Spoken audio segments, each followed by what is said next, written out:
J'ai un PhD en économie et je suis CPA, et pourtant, on ne m'a jamais appris comment l'argent fonctionne vraiment.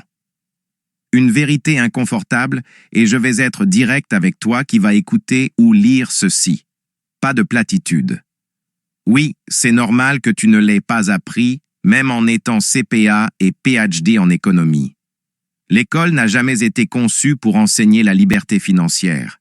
Elle a été conçue pour former des techniciens compétents, CPA, des analystes brillants, PhD, des gestionnaires du système, mais pas des propriétaires du système. Voici la fracture réelle et rarement dite.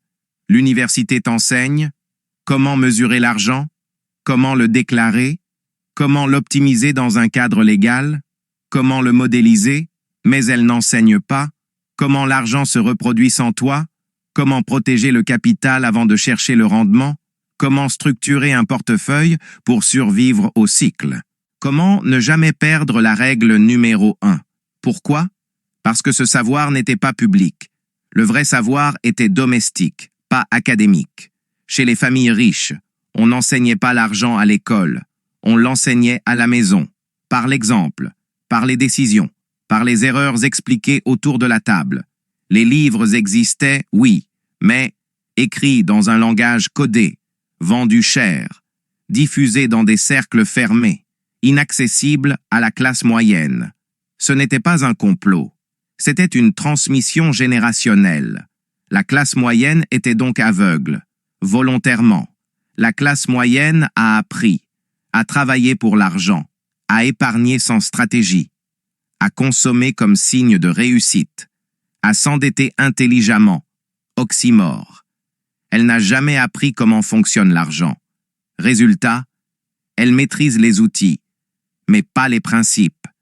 Et là, l'écriture devient brutale de vérité.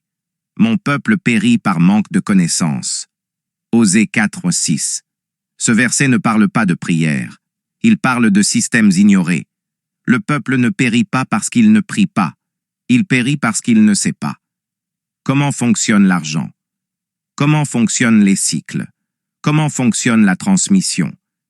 Ignorer un principe ne l'annule pas. Il s'applique quand même.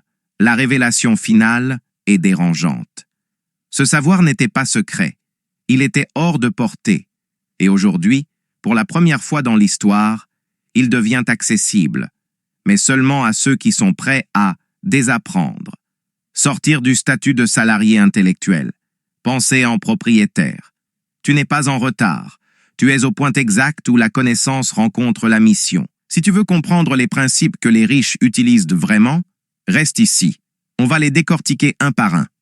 Ce n'est pas un message pour consommer du contenu, c'est pour changer ta manière de gérer l'argent. Suis cette page. On va récupérer la connaissance que l'école n'a jamais transmise.